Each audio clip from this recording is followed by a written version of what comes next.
गेल्या 2 दिवसांपासून कोल्हापूर शहरासह जिल्ह्यातील पंपांवर पेट्रोलसाठी रांगा लागल्यात। यामुळे पेट्रोलच्या मागणी आणि पुरवठ्यामध्ये तात्पुरता असमतोल निर्माण झालाय।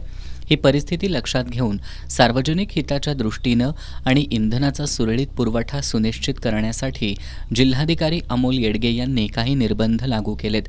त्यानुसार आता दुचाकी वाहनांसाठी जास्तीत जास्त 200 रुपयांपर्यंत आणि 3 चाकी आणि 4 चाकी वाहनांसाठी जास्तीत जास्त 2000 रुपयांपर्यंतच इंधन भरता येणार आहे।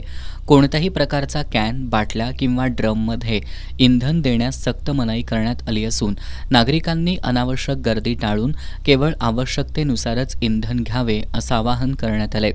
रुग्णवाहिका आणि इतर अत्यावश्यक सेवांशी संबंधित वाहनांना इंधन पुरवठ्यात प्राधान्य दिलं जाणार आहे।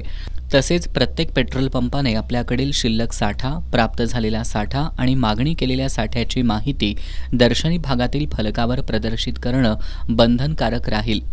सर्व पेट्रोल पंप धारकांनी या आदेशाचं काटेकोरपणे पालन करणं आवश्यक असून उल्लंघन करणाऱ्यांवर कायदेशीर कडक कारवाई करण्यात येईल असा इशारा देण्यात आलाय। हा आदेश 25 मार्च 2026 पासून तात्काळ प्रभावानं लागू करण्यात आला असून तो 31 मार्च 2026 पर्यंत लागू राहणार आहे।